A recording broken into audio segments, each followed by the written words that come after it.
حول ولا قوة إلا بالله العلي العظيم.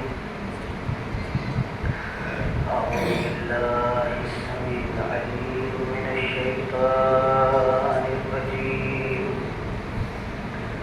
بسم الله الرحمن الرحيم. الحمد لله رب العالمين. الصلاة والسلام والتحية والإكرام على النبي الأمي المكي المدني الهاشمي الطيب سيدنا ونبينا وشفيع ذنوبنا وطبيب قلوبنا مولانا أبي القاسم محمد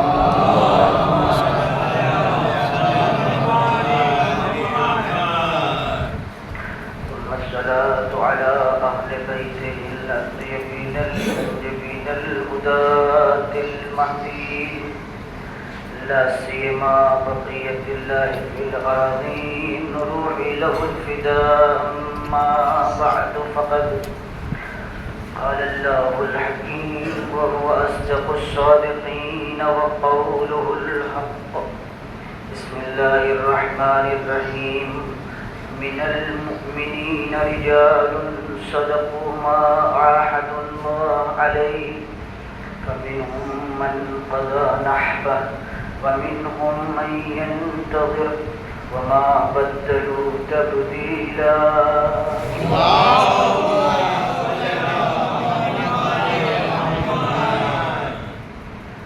آج کی گفتگو سورہ احزاب کی آیت نمبر 23 جو سلسلے کا نام چل رہا ہے. ارشاد رب العزت ہو رہا ہے کہ مومنین کے اندر کچھ مردان خدا ایسے ہیں جنہوں نے جو اللہ سے وعدہ کیا تھا اسے پورا کر دکھایا، اور انہی میں کچھ ایسے ہیں کہ جو وعدہ کرنے کے بعد انتظار کر رہے ہیں، اور جو کچھ ان لوگوں نے اللہ سے وعدہ کیا تھا اس میں کوئی تبدیلی نہیں تھی. یہ وعدہ کیا تھا اس کے اوپر ابھی گفتگو نہیں ہوئی ہے. آج ہم چاہ رہے ہیں اس کے اوپر بھی تھوڑی سی گفتگو ہو جائے کہ ان لوگوں نے اللہ سے کیا وعدہ کیا تھا، کیا عہد کیا تھا، کیا پیمان کیا تھا. انہوں نے اللہ سے عہد کیا تھا کہ ہم تیری راہ میں اپنی جان قربان کر دیں گے. یہ اللہ سے عہد.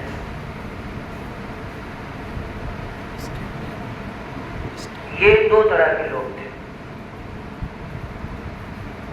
ایک وہ تھے کہ جن کو موقع مل گیا تھا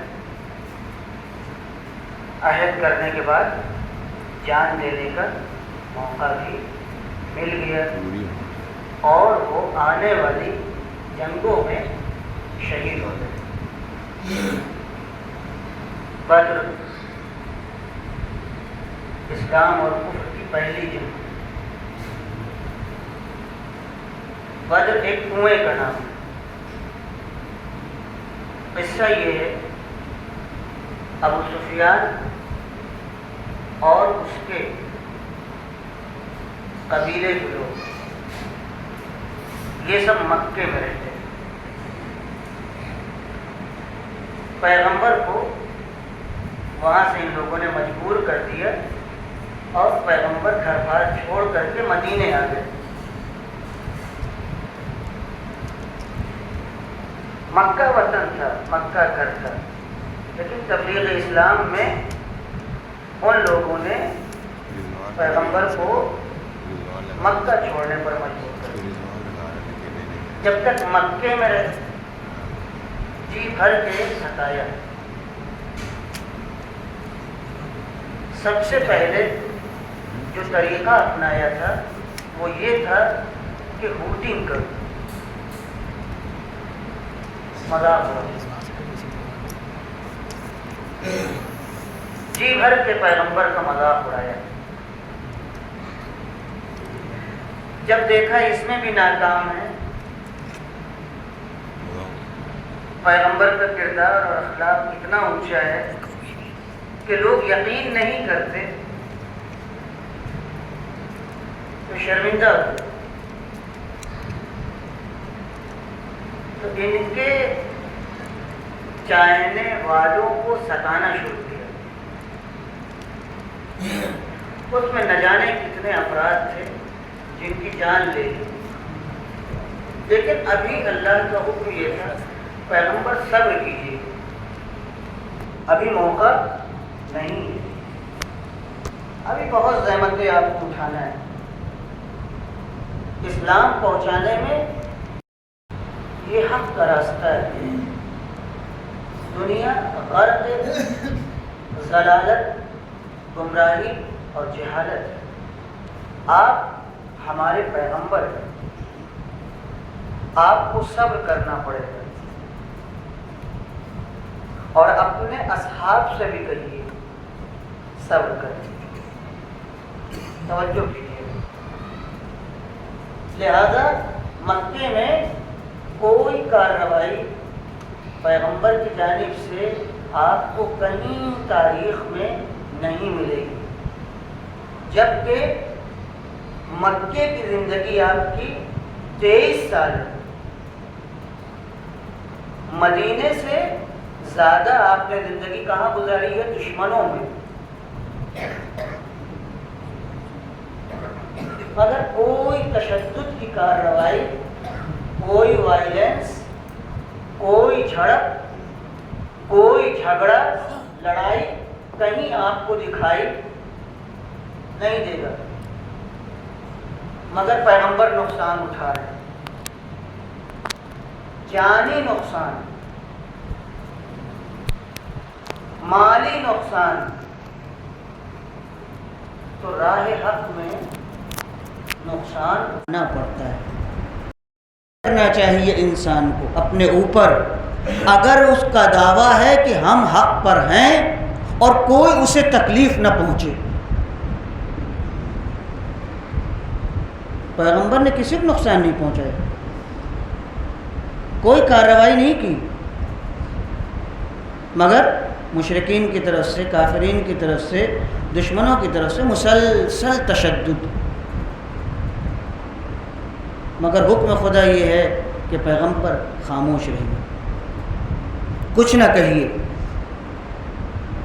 آخر حکم ہوا کہ آپ مکہ چھوڑ دیجیے، یہ بہت سخت تھا۔ مکہ ایک تو وطن کی محبت، جائے پیدائش، اور دوسرے مکہ حرم ہے اللہ کا، کعبہ وہیں پہ ہے،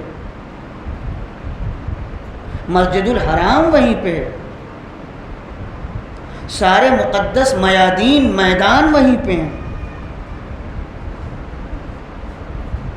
آپ کے دادا ابراہیم کی یادگاریں وہیں پر ہیں۔ یہ معمولی نہیں تھا، دیکھیے قربانیوں پر قربانیاں۔ مکہ چھوڑ دیا پیغمبر نے، تو اب تو مشرکین کو خاموشی سے بیٹھ جانا چاہیے تھا نا بھائی، جو آپ کے آنکھ کا کانٹا تھا وہ نکل گیا تو اب بیٹھ جاتے، لیکن ان کی ریشہ دوانیاں، ان کی سازشوں کا جال یہیں تک نہیں رکتا اور آگے بڑھتا ہے۔ پیغمبر مکہ چھوڑ کے کہاں آ گئے؟ مدینہ۔ دور ہے مدینہ مکے سے، کافی دور ہے، پیدل کا راستہ 2-3 دن لگے گا تب آپ پہنچیں گے، مگر یہ مشرکین خاموش نہیں بیٹھے، وہاں ستایا تھا، اب یہاں پر بھی۔ اب سنیے، توجہ چاہوں گا، تاریخ اسلام بیان کر رہا ہوں تاکہ آپ کو اندازہ ہو کہ کربلا کی تاریخ میں کیا کیا اسباب پنہاں تھے کہ بات کربلا تک پہنچی۔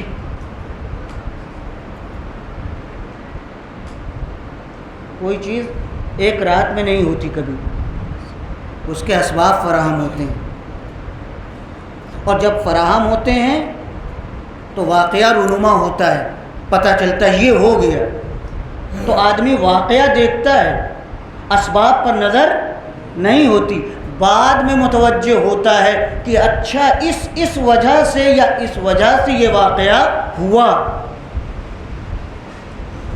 تو آپ دیکھ لیجئے، مکے میں مشرکین کا سروا ابو سفیان ہے، یزید کا دادا۔ ابو سفیان کون ہے؟ یزید کا دادا۔ اچھا، تعریف کی بات یہ ہے کہ آپ مکے میں جائیں گے نا تو آپ کو مکے میں آج بھی ابو سفیان اسٹریٹ مل جائے گی، ابو طالب اسٹریٹ نہیں ملے گی۔ حیرت ہے، عبد المطلب کے نام پہ کچھ نہیں ملے گا، ہاشم و عبد مناف کے نام جو پیغمبر کے اجداد ہیں نہیں ملے گا، مگر ابو سفیان حد ہو گئی، ابو لہب کے نام سے بھی آپ کو کوئی نہ کوئی سڑک۔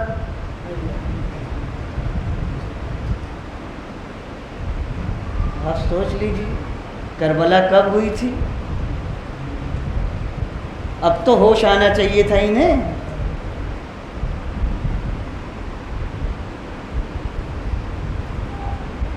ابو سفیان سروا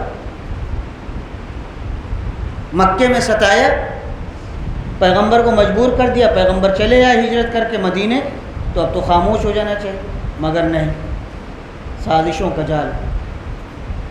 تو مدینے والوں کو ایک دن پتہ چلا کہ ابو سفیان اپنا تجارتی قافلہ لے کر کے شام گیا ہے، اور راستہ وہی مدینے سے ہو کے جاتا تھا۔ توجہ چاہوں گا، تو تجارت کا جو قافلہ ہوتا ہے معلوم ہے، اس میں دسیوں لوگ کا سرمایہ لگتا ہے۔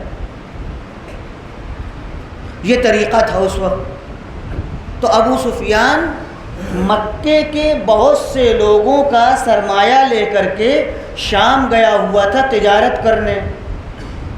نہ جانے کہاں سے اس کو کیا خبر ملی، یا جھوٹ یا سچ، اس نے مکے کہلایا کہ ہم شام سے تجارت کر کے تو واپس آ رہے ہیں، سب جو کچھ تم لوگوں نے دیا تھا بک گیا ہے، منافع لے کر کے آ رہا ہوں، مگر مدینے میں جو راستہ ہے ہمارا آنے کا، مکے پہنچنے کا، وہاں خطرہ ہے، لہذا فوراً جیسے ہی میرا یہ خط لے جانے والا تم کو ملے تم سب آ جاؤ، ورنہ پھر کوئی گارنٹی۔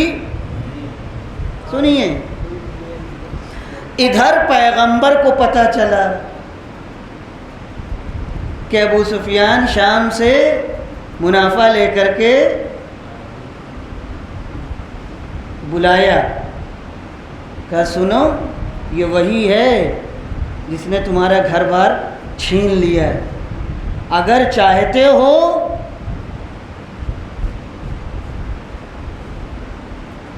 کہ ان سے واپس لو تو یہ آ رہا ہے، اسی راستے میں روک لو، جانے مت دو۔ بڑی دلچسپ کہانی ہے یہ۔ اب کہو رسول کو لٹیرا، کہو، یہ میں کیوں کہہ رہا ہوں؟ اس لیے کہ جو پیغمبر کر رہے ہیں سن 61 ہجری میں، یہی کام حسین نے یزید کے قافلے کے ساتھ کیا تھا۔ سنیے گا، مکے پہنچ چکے تھے حسین، اور یزید کا لیے ہوئے سارا ساز و سامان جو شام کے دارالامارہ میں خزانے میں جانے والا تھا، یمن سے آ رہا تھا، اور امام حسین کو پتہ چلا، پورے قافلے کو روک لیا، سارا سامان اتار لیا، جانے نہیں دیا آگے۔ ملائیے سیرت نانا اور نواسے کی۔ اب آپ کہیں گے یہ کون سا عمل ہے؟ کیا یہ جائز ہے؟ کیا یہ جائز ہے؟ اب سنیے جائز ہے کہ ناجائز ہے. یہ بتائیے اگر آپ سے کسی نے راستے میں اکیلا پا کر کے روپیہ پیسہ چھین لیا اور آپ کنگال ہو کر کے گھر آئے، اتفاقاً وہ صاحب ہفتے بعد مل گئے، تو اب آپ کو اجازت ہے کہ نہیں؟ توجہ چاہوں گا میں آپ کی، یہ اختلافی مسئلہ نہیں ہے. آپ کو اجازت ہے کہ نہیں؟ کیا آپ لٹیرے کہے جائیں گے؟ اس کو لٹیرا نہیں کہتے، اس کو تقاص کہتے ہیں فقہ کی زبان میں، یعنی قصاص کرنا. جیسا کیا ہے تشدد نہیں کر سکتے. اس نے تو مکے میں پیغمبر کا گھر، ساتھیوں کا گھر، نہ جانے کھیت کھلیان، کتنی پراپرٹی، پتہ نہیں اس میں اس قافلے میں کچھ تھا بھی اتنا کہ نہیں، کتنا چھینا تھا اور کس کا چھینا تھا. لہذا پیغمبر کو حق پہنچتا تھا کہ اپنا مال واپس کریں. اور دوسری بات یہ ہے، آپ اپنے گھر میں چین سے رہ رہے ہیں اور ہم آئیں دبنگی کر کے آپ کو یہاں سے نکال دیں، تو یہ بتائیے کس کو دوشی ٹھہرایا جائے گا؟ بتائیے، توجہ چاہوں گا. بھئی آپ کا وطن ہے اور ہم نے زبردستی، تو پیغمبر کو زبردستی نکالا گیا تھا کہ نہیں؟ اصحاب کو زبردستی ہجرت پر مجبور کیا گیا تھا کہ نہیں؟ تو جب ان کو مجبور کیا گیا تو اب یہ پیغمبر کو حق پہنچتا تھا کہ اگر انہوں نے ان کے وطن کو بدامن بنایا ہے تو ان کے لیے راستہ بدامن بنا دو. توجہ چاہوں گا میں آپ کی، تاکہ یہ نہ رہیں کہ میٹھا میٹھا ہاں اسی راستے تو آنا جانا ہے، تجارت ہوگی. آج آپ دیکھ لیجیے، جب باہر کی کمپنیاں آتی ہیں، یہ ہمارے جو اکنامک پڑھتے ہیں وہ سمجھیں گے اس بات کو، تو سب سے پہلے کمپنیاں دیکھتی ہیں کہ جس ملک میں ہم اپنا سرمایہ لگانے جا رہے ہیں وہاں تشدد تو نہیں ہے، وہاں بدامنی تو نہیں ہے، وہاں فساد تو نہیں ہے، کہیں ایسا تو نہیں ہم پیسہ لگائیں اور ڈوب جائے. توجہ چاہوں گا میں آپ کی، سب سے پہلے یہ دیکھا جاتا ہے ملک کیسا ہے. لہذا جو سمجھدار سیاستداں ہوتے ہیں وہ چھوٹی چھوٹے فسادات کو اگر ہو بھی جائیں کہ عموماً ہوتے رہتے ہیں، باہر اس کی خبر پہنچنے نہیں دیتے، تاکہ کمپنیاں آنے والی. تو پیغمبر نے کتنا بڑا کارنامہ ہے. پیغمبر، آپ خالی یہ نہ سمجھیے اسلام سیاست کا نام ہے، یہ شیطنت والی نہیں، دیانت والی سیاست. اس کی ایک مثال، پیغمبر نکلے، اس نے چالاکی کی، یہ ایک دوسرے راستے سے جو دور کا راستہ تھا ادھر سے نکل گیا. لیکن پیغمبر نے کہا تھا، آیت ہے قرآن مجید کی، کہ تم کو دو میں سے ایک چیز ملے گی، یا تو تمہیں دنیا ملے گی یعنی تجارتی مال، اور یا تو پھر تمہیں آخرت کی سعادت نصیب ہوگی. اب یہاں اس طرح سے کہا تاکہ سمجھ جائیں بات کو. آخرت کی سعادت کیا تھی؟ یعنی شہادت. تو ابو سفیان تو دوسرے راستے سے نکل گئے، مگر ابو سفیان نے جن کو مدد کے لیے بلایا تھا ان کو قضا لے کر کے آئی تھی، ان کو موت لے کر کے آئی تھی. ادھر مدینے سے پیغمبر اپنے اصحاب کو لے کے نکلے اور ادھر ابو جہل اپنے ساتھیوں کو لے کر کے مکے سے مدینے کی طرف آیا. بدر جو کنواں ہے وہاں آ کے مٹ بھیڑ ہو گئی. توجہ چاہوں گا، یہ کتنے اور اصحاب 313 تعداد لکھی ہے کل ٹوٹل پیغمبر کے ساتھی اور پیغمبر سمیت ٹوٹل بدر کی لڑائی میں 313 اور ادھر 1000. کیا مقابلہ 313 کا اور 1000 کا؟ کوئی مقابلہ ہے؟ یہ جنگ بتاتی ہے غیب پر ایمان انسان کو مضبوط بناتا ہے. پہلی جنگ ہے، پہلی. ابھی اسلام گھٹنیوں کے بل چل رہا ہے، ابھی کھڑا تھوڑی ہوا ہے پوری طرح سے، مگر ایسے اصحاب کی تربیت آپ نے کر دی کہ وہ آ گئے، اور ایسے ایسے ساتھی، ایسے ایسے اصحاب کہ شہادت کے دلدادہ میدان جنگ میں اترنے کے لیے تیار. اور ایسی جنگ ہوئی، ایسی کامیاب جنگ ہوئی کہ کفار کے پیر اکھڑ گئے اور ذلیل اور رسوا ہو کر کے یہاں سے بھاگ نکلے، اور مسلمانوں کا کوئی خاص نقصان نہیں ہوا. تو کچھ جو شہید ہو گئے انہوں نے پہلے اللہ سے عہد کیا تھا، پروردگارا تیرے پیغمبر نے دل میں تجھ سے ملاقات کی تڑپ پیدا کر دی ہے، ہم چاہتے ہیں کہ اگر کوئی جنگ ہو تو ہم اس میں کام آئیں. آیت یہی کہتی ہے کچھ مردان خدا مومنین میں ایسے تھے جنہوں نے اللہ سے پہلے ہی عہد کر لیا تھا کہ ہم تیری راہ میں کام آ جائیں. بدر میں وہ کام آ گئے، مگر کچھ لوگ بچے رہے. وَمِنْهُمْ مَنْ يَنْتَظِرُ، اور وہ انتظار کرتے رہے، خدایا ہمارے ساتھی کام آ گئے مگر ہم زندہ ہیں. اس میں سے ایک شخصیت مولا کائنات کی توجہ چاہوں گا.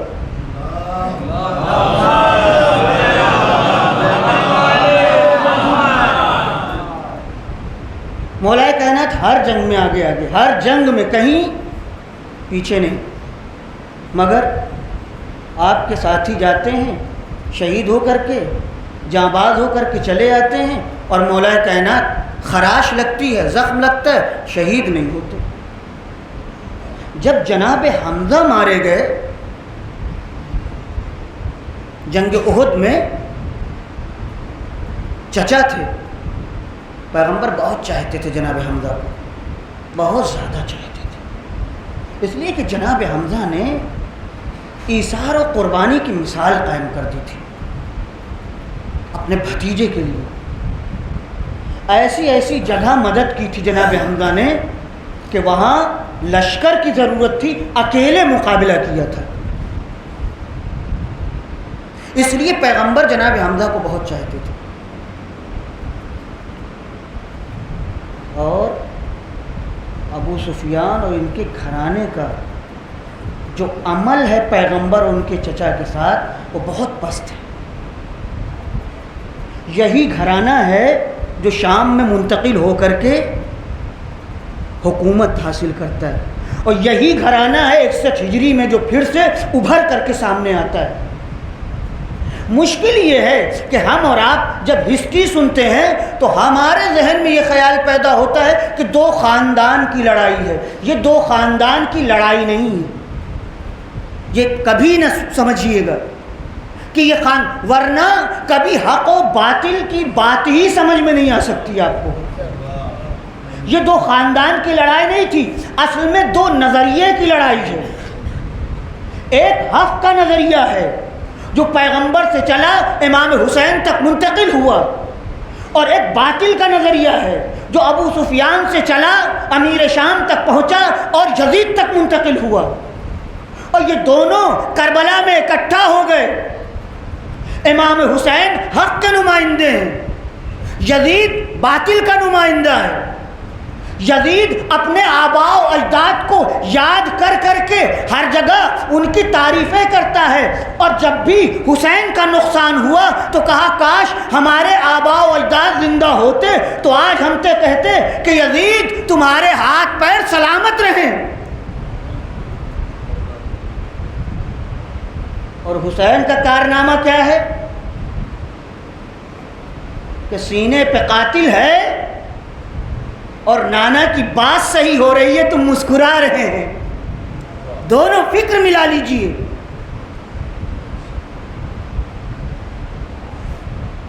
تو حمزہ مارے گئے تو علی کی آنکھوں میں آنسو آ گئے، چچا تھے، روتے ہوئے پیغمبر کے پاس آئے، یا رسول اللہ آپ نے شہادت کا وعدہ کیا تھا، بدر، احد، خیبر، خندق سب نہ جانے کتنے معرکے، اور میں تو احد میں بھی صحیح و سالم ہوں میرا چچا۔ تو پیغمبر نے بشارت دی، تم بھی راہ خدا میں کام ہو۔ لہذا بعض مفسرین نے لکھا ہے وَمِنْهُمْ مَنْ يَنْتَظِرُ، اس میں سے ایک علی علیہ السلام کہ جن کو انتظار شہادت تھا۔ اور یہ آیت کم سے کم تاریخ کربلا میں 3 جگہ دکھائی دیتی ہے کہ امام حسین نے اس آیت کی تلاوت کی، 3 جگہ۔ نمبر 1، جب مسلم کی شہادت کی خبر پہنچی تو آپ نے اسی آیت کی تلاوت کی، من المؤمنین رجال صدقوا، مردان خدا میں سے کچھ ایسے مومنین ہیں کہ جنہوں نے اپنے اللہ سے کیے ہوئے عہد و پیمان کو پورا کر دیا، یعنی مسلم نے اپنے مالک سے عہد و پیمان کیا تھا۔ دیکھیں رنگ رنگ الہی ہے ہر چیز میں۔ مسلم نے اپنے اللہ سے عہد کیا تھا، وَمِنْهُمْ مَنْ يَنْتَظِرُ، یعنی ہم اگر ابھی شہید نہیں ہوئے ہیں تو آئندہ ہم بھی شہید ہونے والے ہیں۔ ایک تو یہ، اور دوسرے کب؟ جب عبداللہ ابن یقطر یا قیس ابن مسہر سیداوی اسدی کی شہادت کی خبر ملی تو روایت میں اس وقت بھی آپ نے یہی آیت پڑھی، اور کربلا میں شہادت سے پہلے۔ تو مجھے آپ کے سامنے صرف اتنا عرض کرنا ہے کہ سورہ احزاب کی اس آیت میں جو کہا گیا ہے کہ بعض لوگوں نے اللہ سے عہد کیا تھا، وعدہ کیا تھا، وہ یہی مردان خدا ہیں جو پیغمبر کے ساتھ تھے، علی ابن ابی طالب کے ساتھ تھے، امام حسن کے ساتھ تھے، اور کربلا میں امام حسین کے ساتھ۔ یہ وہ حضرات ہیں کہ جنہوں نے اپنے خدا سے وعدہ کیا اور وعدے کو نبھایا۔ لیکن موت کا وعدہ کرنا یہ کسی روا روی میں عام لوگوں کا کام نہیں ہے کہ یوں ہی کوئی وعدہ کر لے کہ ہم مر جائیں گے اور یہ ہو جائے گا وہ ہو جائے گا، جیسا کہ دنیا میں بہت ساری چیزیں آپ دیکھتے ہیں۔ یہ جاہلانہ حرکتیں ہیں نادانی کی، اس کی کوئی حیثیت نہیں ہے۔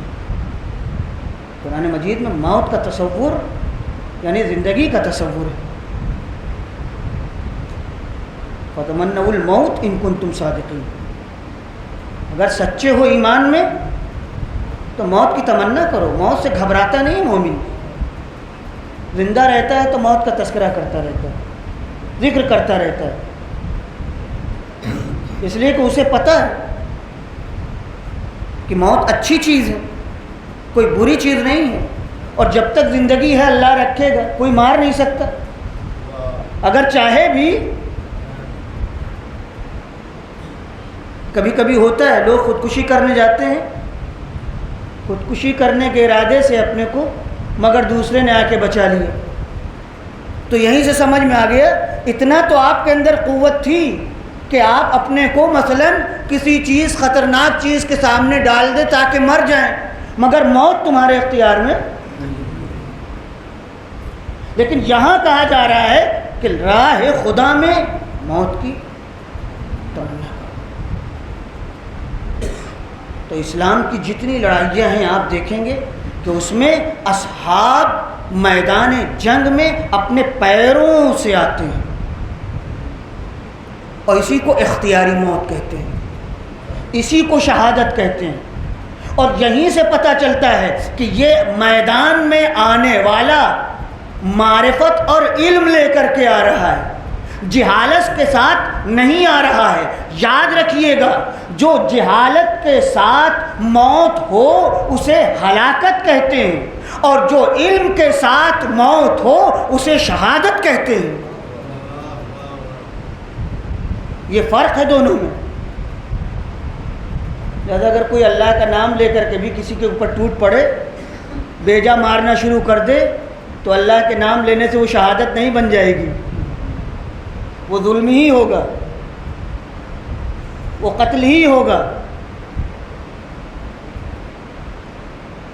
پوری تاریخ اسلام میں آپ کو کہیں کسی صحابی کے یہاں خودکشی نہیں ملے گی،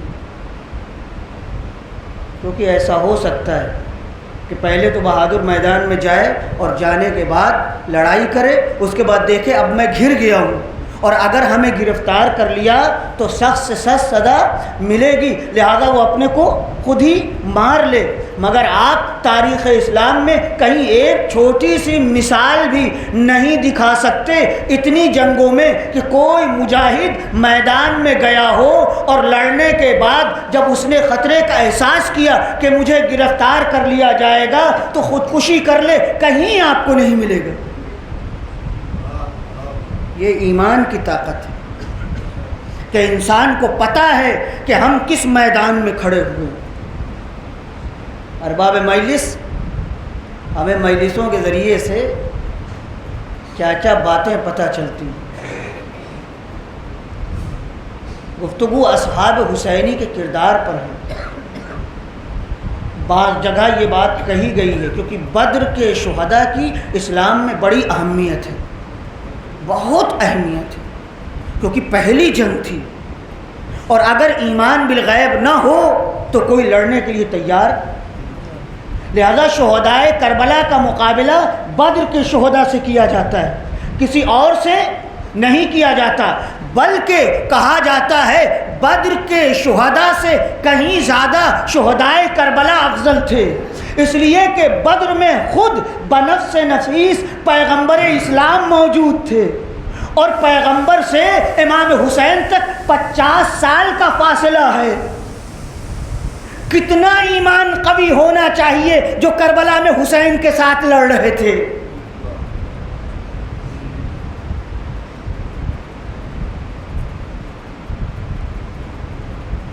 ایک اور شخصیت جسے امام نے یاد کیا، اور اسے احساس تھا کہ میری کچھ ذمہ داریاں ہیں۔ جب مسلم ابن عقیل کوفے میں پہنچے تھے تو وہ ماہ رمضان تھا، 10 ماہ رمضان کو کوفے سے پہلا خط امام کو مکے میں ملا ہے، 10 ماہ رمضان، اور شعبان میں امام 4 یا 5 شعبان کو امام کہاں پہنچ گئے تھے؟ مکے میں۔ جب مکے میں پہنچے تو کوفے والوں کو خبر ہوئی کہ امام حسین نے مدینہ چھوڑ دیا۔ سب سے پہلے سلیمان ابن سرد خزائی کے گھر میٹنگ ہوئی، جو صحابی پیغمبر بھی تھے، صحابی امیر المومنین بھی تھے، اور عالم اور فقیہ بھی تھے۔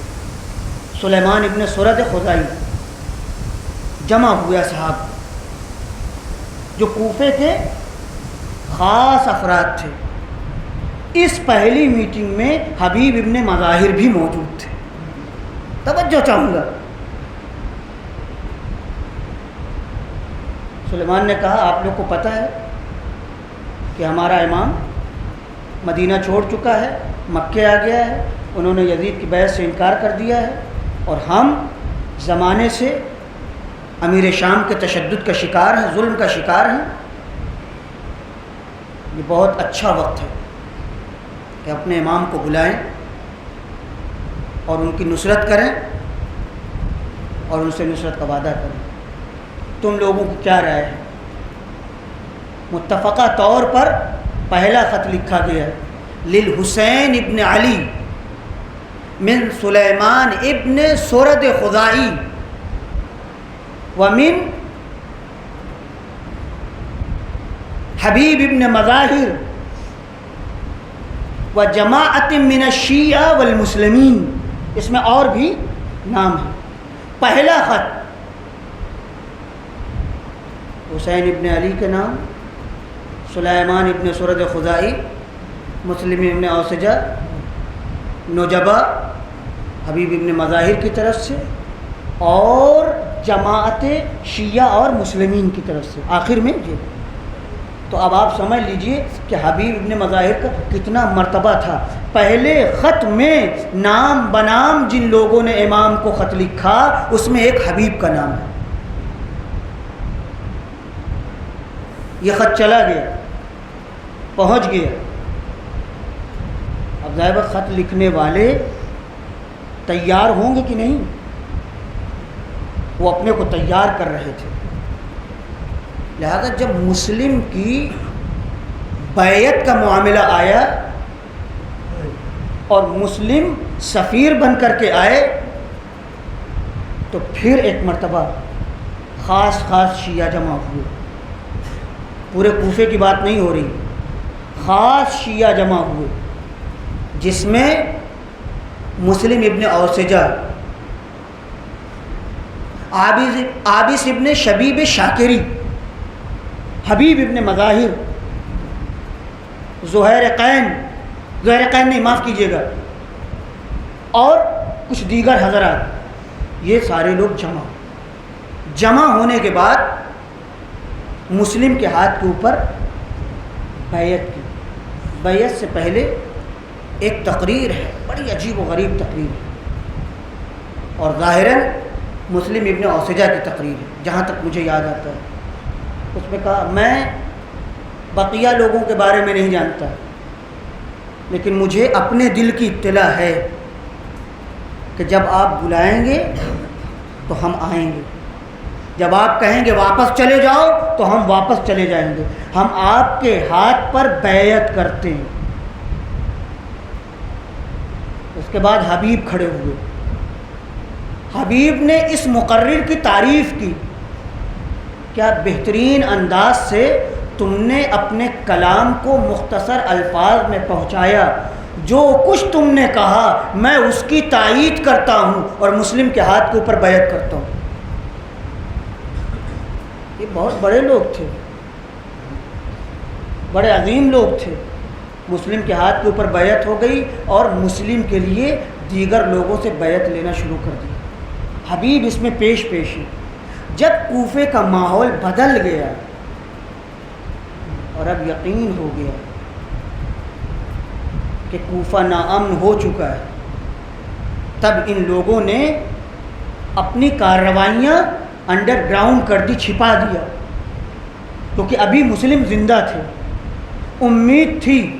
لیکن جس دن مسلم ابن عقیل حانی بن عروہ شہید کیے گئے، کوفے میں عام اعلان ہو گیا کہ اگر کوئی حسین سے لڑنے کی صلاحیت رکھتے ہوئے بھی کوفے سے نہیں نکلا تو اس کو قتل کر دیا جائے گا، اس کا گھر خراب کر دیا جائے گا۔ تو اب جو خاص اصحاب امام حسین تھے، جیسے مسلم ابن اوسجہ، جیسے حبیب اور دیگر حضرات، یہ لوگ چھپ گئے اور تیاری کرنے لگے۔ مسلم ابن اوسجہ اور حبیب دونوں ایک قبیلے کے ہیں اور دونوں دوست ہیں، اور ظاہراً آپس میں رشتہ داریاں بھی ہیں، بڑے دوست ہیں دونوں۔ رات کی تاریکی میں یہ دونوں نصرت امام حسین کے لیے نکل گئے۔ بہت توجہ چاہوں گا، میں کتاب کی بات پڑھ رہا ہوں، لہذا بقیہ چیزیں جو ذہن میں آپ کے ہیں فی الحال اسے ذہن میں رکھیے، کیونکہ وہ سب چیزیں آ جاتی ہیں، لیکن میں کتاب کی بات جو پڑھ رہا ہوں وہ سنیے آپ۔ یہ دونوں رات کی تاریکی میں نصرت امام کے لیے، اور سمجھ میں بھی آنے والی بات ہے، ایک تو دوستی، دوسرے مسلم سے عہد و پیمان، اور تیسرے یہ کہ جب کوفے کا ماحول بدل گیا، سمجھ گئے کہ اب کوفے میں نہیں رہا جا سکتا، تو اب آگے کی فکر انہیں کرنا چاہیے تھی۔ جیسے یہ لوگ تھے، دور اندیش تھے یہ لوگ، سمجھدار تھے یہ لوگ، راتوں رات۔ ایک عجیب واقعہ ہے، یہ بھی سن لیجیے ایک مرتبہ، تاکہ تھوڑا سا ذہن آپ کا ہلکا ہو جائے۔ کچھ اصحاب امیر المومنین کے بڑے خاص تھے، جن کو خصیصین کہا جاتا تھا، صاحب اسرار تھے۔ لیکن دوست تو بہت ہوتے ہیں، مگر ہمراز سب کو نہیں بنایا جاتا، جس کے اوپر اعتماد ہوتا ہے انہی کو ہمراز بنایا جاتا ہے۔ حبیب ان لوگوں میں سے ہیں، امیر المومنین کے ان ساتھیوں میں سے ہیں کہ امیر المومنین نے خصوصی تعلیم دی تھی، اصحاب سر میں سے تھے۔ لہذا واقعہ ہے کہ ایک دن حبیب کوفے میں، کربلا سے پہلے کا واقعہ ہے، نکلے اور ایک جگہ لوگوں کا جماوڑا تھا، مجتمع تھے لوگ، وہاں میثم تمار بھی موجود تھے۔ حبیب آئے اور آنے کے بعد کھڑے ہو گئے، بات ہوئی، باتوں میں ایک مرتبہ ایسا موقع کوئی آیا کہ حبیب نے مسکرا کر کے کہا کہ جیسے میں اس خربوزہ فروش شیخ کو دیکھ رہا ہوں کہ جس کے سر کے بال آگے کے گرے ہوئے ہیں اور پیٹ نکلا ہوا ہے۔ میثم کا حلیہ یہی ہے، میثم کا سر کا بال آگے کا نہیں تھا اور پیٹ تھوڑا سا نکلا ہوا تھا۔ تو حبیب نے نام نہیں لیا کیونکہ اور بھی لوگ تھے، اور ہو سکتا ہے کہ شکل و شمائل کے اعتبار سے دوسرے بھی شبیہ ہوں، اس لیے چھپانا بھی چاہتے ہوں، مگر اس طرح سے کہا میں جیسے دیکھ رہا ہوں اس شیخ کو کہ جس کا یہ حلیہ ہے کہ وہ فلاں درخت پر سولی پر چڑھایا جا رہا ہے۔ اور بھی لوگ تھے، عوام الناس، اور وہ جو نہیں بھی سن رہے تھے سننے لگے کہ یہ کیا ہو گیا، حبیب کو اچھے خاصے ابھی چل گئے کیا۔ اس کے بعد میثم کا جواب سنیے، میثم نے بھی گویا بتا دیا، حبیب جس سرچشمے سے تم سیراب ہوئے ہو میں بھی سیراب ہوا ہوں۔ کہتے ہیں جیسے میں دیکھ رہا ہوں کوفے کے اس سرخ رنگ شیخ کو، حبیب خوبصورت تھے، ہسٹری سے پتہ چلتا ہے حبیب بہت خوبصورت تھے، کیونکہ میثم نے کہا ہے سرخ رنگ اور زلفوں والا۔ تو عموماً دیکھا گیا ہے، جو ہم لوگ دیکھتے ہیں کہ ذرا لمبا قد ہوتا ہے، خوبصورت آدمی ہوتا ہے تو بال ذرا بڑھا کر کے رکھتا ہے، تو جناب حبیب کا حلیہ یہ تھا، نہایت خوبصورت، رنگ سرخ اور زلفیں شانوں کے اوپر پڑی ہوئی ہوتی تھی، اور ظاہر کی بات کہ اگر اس کے اوپر داڑھی میں خضاب وضاب بھی لگا لیں تو غضب۔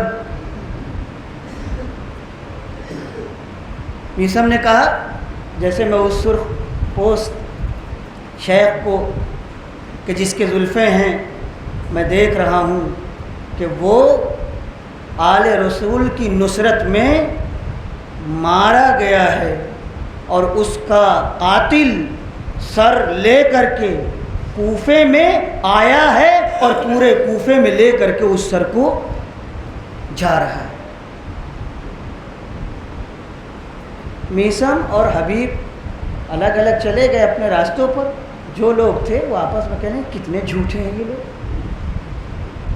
کتنے جھوٹے ہیں یہ لوگ.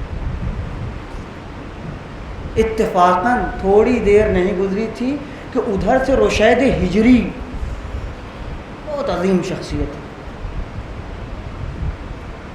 معاویہ نے رشید کو قتل کروایا تھا. تھوڑی دیر میں وہاں حبیب کو اور میثم کو تلاش کرتے ہوئے پہنچ گئے, اور جو وہاں بیٹھے تھے ان سے پوچھا کہ آپ لوگوں نے دیکھا ہے یہ لوگ کہاں ہیں؟ کہاں, ابھی تو تھے اور ایسی ایسی باتیں کر رہے تھے لوگ. جب رشید نے سنا تو کہا خدا رحمت کرے میثم پر ایک چیز بھول گئے, اور جو حبیب کا سر کوفے میں لے کے آئے گا بقیہ لوگوں سے اسے 100 درہم زیادہ دیا جائے گا. رشید کہہ کے چلے گئے. ان لوگوں نے کہا یہ اس سے بڑا جھوٹا ہے, مگر تاریخ نے ورق الٹا. کچھ ہی دنوں کے بعد دیکھا گیا میثم کو سولی پہ چڑھایا گیا, حبیب ابن مظاہر کو کربلا میں مارا گیا. ارباب مجلس حبیب کی ہسٹری پڑھیے تو جگہ جگہ آپ کو وفاداری کی بو آئے گی. حبیب کی ایک صفت وفاداری, اور ٹوٹ کے محبت کرنا. بھائی یہ لفظ ضائع نہ کیجیے گا, ٹوٹ کے محبت کرنا.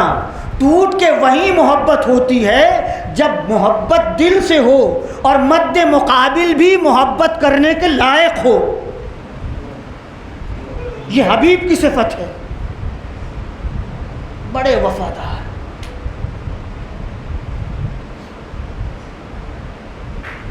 شیخ طوسی اور ایک شخصیت تاریخ کی, ان لوگوں نے حبیب ابن مظاہر کو صحابی رسول لکھا ہے کہ تنہا صحابی امیر المومنین نہیں ہے, صحابی امام حسن اور امام حسین صحابی رسول بھی ہیں. اس لیے امام حسین کو پہچانتے ہیں, بڑی گہری معرفت ہے.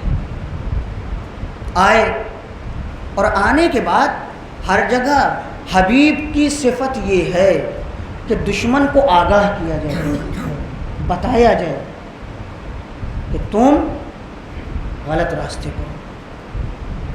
بس میں بہت مختصر جلدی بات کو تمام کرنا چاہتا ہوں. ایک موقع وہ آیا کہ جب یزید کی طرف سے یعنی عمر سعد کی طرف سے نمائندہ آیا قرہ ابن قیس امام کو پیغام دینے کے لیے. تو امام نے دور سے دیکھا, اپنے اصحاب سے کہا اس کو پہچانتے ہو؟ تو حبیب نے کہا ہاں, یہ ہمارے ہی قبیلے کا ہے اور ہمارے ننیہال کی طرف سے رشتہ دار لگتا ہے, سنجیدہ آدمی. مجھے حیرت ہے کہ یہ کیسے اس طرف آ گیا. یہ وہی شخص ہے جو حر کے ساتھ بغل میں کھڑا ہوا تھا اور حر نے کہا تھا تم نے اپنے گھوڑے کو پانی پلایا کہ نہیں, یہ وہی شخص ہے. امام خاموش ہو گئے. وہ آیا, اس نے پیغام دیا اور جانے لگا. حبیب نے موقع غنیمت سمجھا. دیکھیے حبیب نے خطاب کر کے کہا قرہ تم پھر گمراہی کی طرف جا رہے ہو, یہاں رسول کا نواسہ ہے, آؤ اس کی مدد کرو. اس نے کہا کہ میں جا کر کے سوچوں گا, اور پھر موقع نہیں ملا, واپس چلا گیا. اور حبیب امام کی طرف 9 محرم کی شب کو جب اچانک حملہ ہوا تو امام نے جناب عباس کے ساتھ 20 ساتھیوں کو بھیجا, ان سے پوچھو کیا بات ہے. اس میں ایک حبیب ہیں اور زہیر قین. جناب عباس نے پوچھا کیا بات ہے؟ انہوں نے کہا کہ امیر کا حکم ہے یا بیعت یا جنگ۔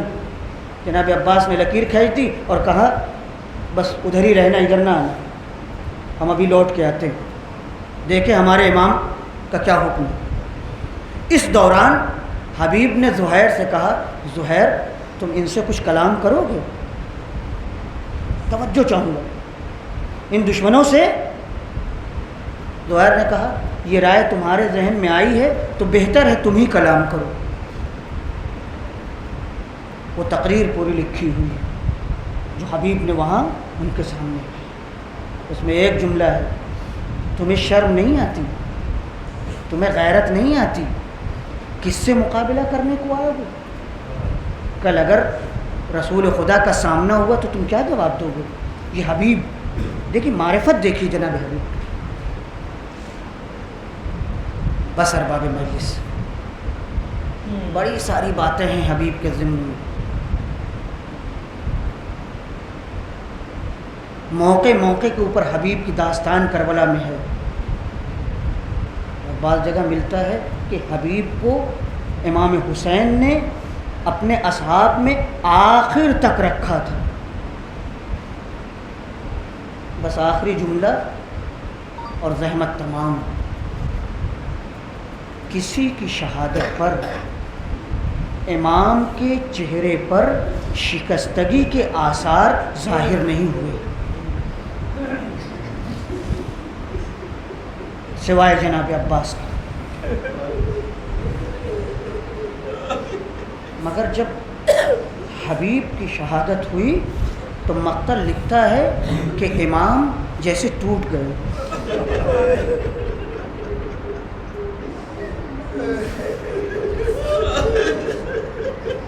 بہت یاد کیا امام نے، امام نے حبیب کو بہت یاد کیا۔ میرے دوست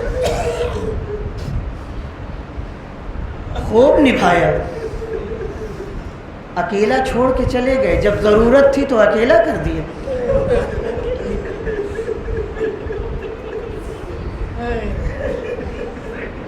جب امام نے حملہ کیا ہے تو شہداء کے لاشیں پر آئے ہیں تو حبیب کو بھی یاد کیا ہے۔ حبیب اپنے امام کی مدد نہیں کرو گے؟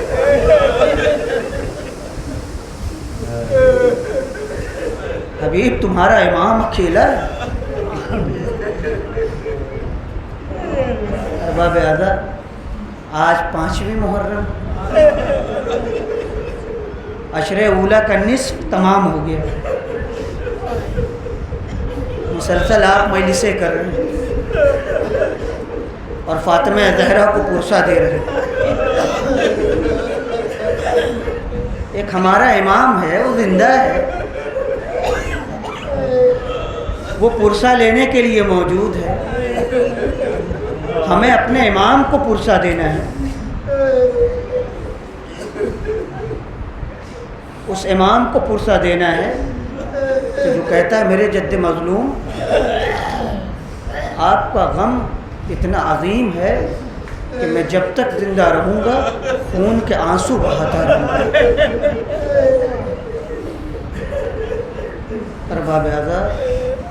ارباب اعضاء، اصحاب مارے گئے، گھر والوں کی باری ہے۔ عبداللہ ابن جعفر جناب زینب کے شوہر، جو کربلا میں نہیں ہیں مگر اپنے 2 بچوں کو آقا کی نصرت کے لیے پہلے سے بھیج دیے ہیں۔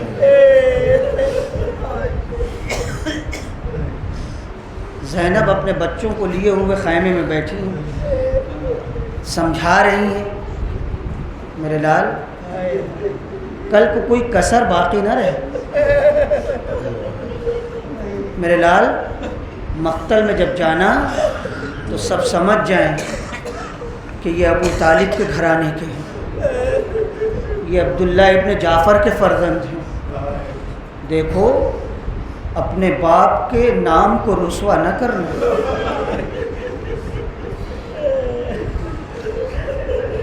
ماں سمجھا رہی، بڑا نازک رشتہ ہے امام کا، ماموں اور بھانجے کا رشتہ، اللہ اکبر۔ صبح عاشور نمودار ہوئی، عصر عاشور آ گئی، اب وقت یہ ہے کہ یہ بچے بھی مقتل میں جائیں۔ ایک مرتبہ ماں نے کہا میرے لال اٹھو، ماموں کی خدمت میں جاؤ اور جہاد کی اجازت دو۔ یہ دونوں بچے آئے اور محمد آنے کے بعد ماموں کے قدموں پر گر گئے، ماموں ماموں مجھے اجازت دیجئے، ماموں مجھے اجازت دیجئے۔ خود آپ ہی انصاف کریں کہ کیسے ہو سکتا ہے کہ ایک ماموں عالم غربت میں اپنی بہن کے بچوں کو دشمنوں کے نرغے میں بھیج دے۔ امام نے اجازت نہیں دی، اجازت نہیں دی۔ بچے گھبرا کر کے ماں کی خدمت میں آئے۔ ایک مرتبہ زینب اپنے دونوں لال کو بھائی کی خدمت میں لے کر کے آئی۔ میرے ماں جائے، میرے ماں جائے، یہ ہدیہ ہے، قبول فرما لے۔ میرے شوہر نہیں ہے مگر آتے وقت ان بچوں کو ساتھ کر دیا تھا، مگر اللہ اللہ کیسی بہن تھی۔ اور محمد کو اجازت تو ملی، مقتل میں آئے، ایک مرتبہ تورا کر کے زمین پر کے گرے، ماموں کو پکارا، ماموں مقتل میں آئے، اے میرے بیٹو، اے میرے لال، ارے تم نے بھی ہمارا ساتھ چھوڑ دیا۔ ارباب مجلس حسین، حسین عباس کے سہارے اون و محمد کی لاشیں خیمے میں لے کر کے آئے، مگر منظر عجیب ہے، زینب دکھائی نہیں دیتی۔ بیویوں نے حلقہ بنا لیا، کیا دیکھا؟ زینب نے مصلی بچھا دیا۔ پروردگارا تیرا شکر ہے، میرے بچے تیری راہ میں کام آ گئے۔ سیعلم الذین ظلموا ای منقلب ینقلبون۔ الہی بحق زہرا و ابیہا و بعلہا و بنیہا، پروردگار ہماری ان مجالس کو قبول فرما۔ پروردگار ہم میں جو پریشان حال ہیں ان کی پریشانیوں کو دور فرما۔ پروردگار ہم میں جو مقروض ہیں ان کے قرضوں کو ادا فرما۔ جو بیمار ہیں پروردگار اہل بیت کے صدقے میں، امام سجاد علیہ السلام کے صدقے میں ان کو شفاء کامل و عاجل عطا فرما۔ پروردگار ہمارے اس ملک میں امن و امان قائم کر دو۔ پروردگار تجھے واسطہ ہے محمد و آل محمد کا، ہم سب کی گناہان صغیرہ و کبیرہ کو معاف فرما۔ پروردگارہ ہم سب کو اہل بیت کی خدمت کی توفیق عنایت کر۔ جہاں کہیں بھی اہل بیت کے چاہنے والے ہیں، عزاداران حسینی ہیں، پروردگارہ ان کی عزاداریوں کو قبول فرما۔ پروردگارہ ہم سب کو خلوص نیت عطا فرما دے۔ پروردگارہ ہمیں امام کی معرفت عطا فرما دے، ہمارے امام کو ہم سے راضی و خوشنود کر دے۔ ربنا تقبل منا انک انت السمیع العلیم وانت السمیع